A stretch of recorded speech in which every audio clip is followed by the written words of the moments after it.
Alright, positive day delivers. This is Dr. Gigi Sunga from Against Project. Magandang Friday ng tanghali sa mga delivers natin. And this is the first time po tayo mapanood sa YouTube channel. Thank you very much. Please subscribe, click mo po yan, Doc Gigi Sunga. Alright, sa lahat gusto magpa-coach sa atin, online or personal, and if you want to advertise your own YouTube channel or your business, message ka lang 0939-525-4311 or sa aking page, Dr. Gigi Sunga. And sa lahat ng gusto mag-attend ng aking or mag-enroll ng masterclass, is a 6-month masterclass.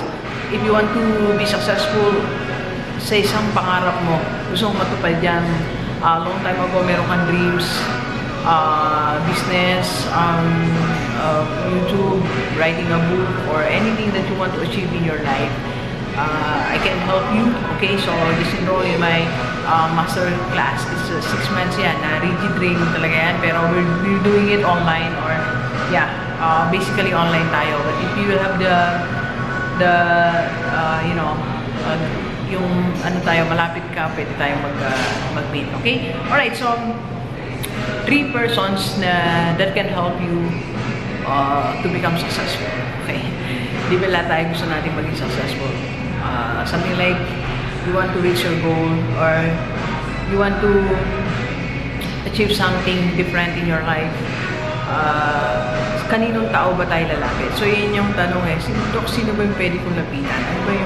Sino ba yung pwede kong kausapin, di ba? Ang dami nagme-message sa atin, Doc, I really want to change my life, I want to become successful. Sino ba yung taong pwede kong lapitan? Okay, so there are 3 types of people na pwede kong lapitan if you want to become successful. Okay, so first is, of course, you go to successful person. So dapat yung makausap mo, puntahan mo, kausapin mo successful people. Sabi nga rin tayo, Lopez, you partner with successful people.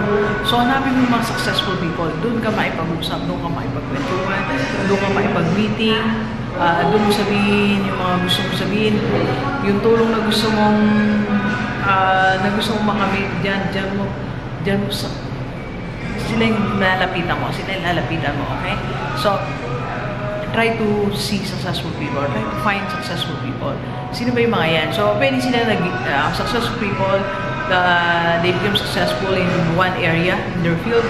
Pwede maging yung mga kilala natin mga speaker, kilala natin mga merong high-paying skill, kilala natin mga natagumpay sa kanilang field, diba? So, just try to find them. Talk to one successful people, okay? Second person that can help you to become successful, find one business owner. Alright. Why business owner, Doc? Kasi alam mo lahat ng mga business owner, ako mahanga ako basta may negosyo nagtagumpay.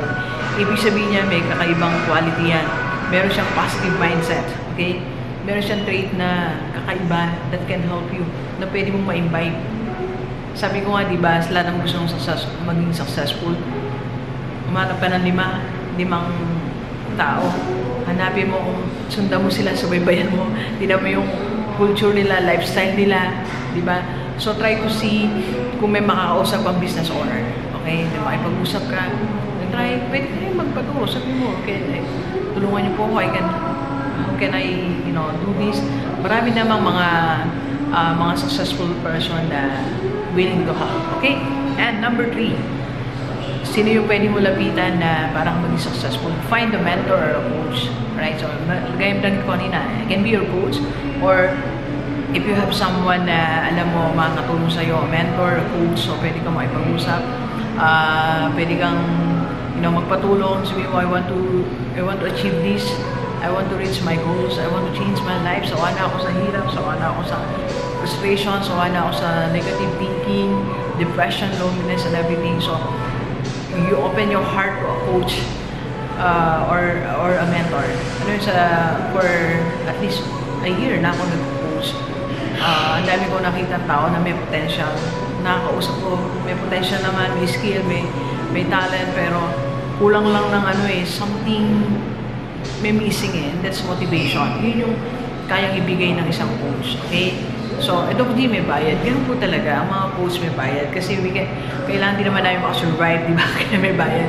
Kaya nga, sabi nga, di ba, walang learnings na free. So, we have to pay. Kahit book nga, bumibili tayo ng mga books, seminar. Alam niyo, this October 2, I'll be attending a seminar. A-attend ako, I'm not the speaker. Dito sa Manila, alam niyo magkano pong bayad? 17,000. So, I'm paying 17,000 pesos just to learn new things. So, I'm expecting kahit na at least 5 principles, 5 concepts, matutunan ko sa seminar na yan. And tomorrow, I'll be going to Ateneo to enroll for a crash course. Gastos ko yan siguro around mga 80, 70, 80, or 100,000. I don't know yet. Pero nag-inquire na yung aking business partner. So, siguro, something like that. So, what I'm trying to say is, ganun talaga nagbabayad tayo.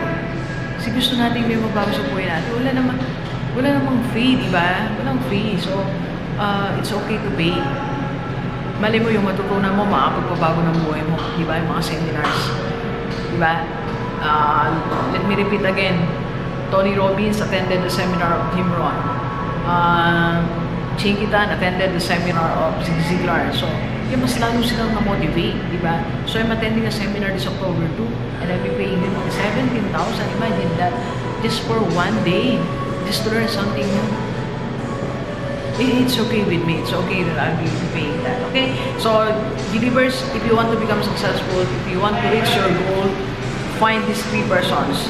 Successful person, business owner, and a coach. Okay? So, gusto mong magpatulong, Doc, ikaw na pala yung coach ko. Okay? So, tawag mo na ako ngayon na, 0939-5254311. Okay, so please share this video sa lahat maibigan natin. Kahit OFW, dito sa Pilipinas, para sama-sama tayo mabago at mula natin buhay. Alright, so thank you very much, Gigi. Enjoy the rest of the day, and let's go, let's go.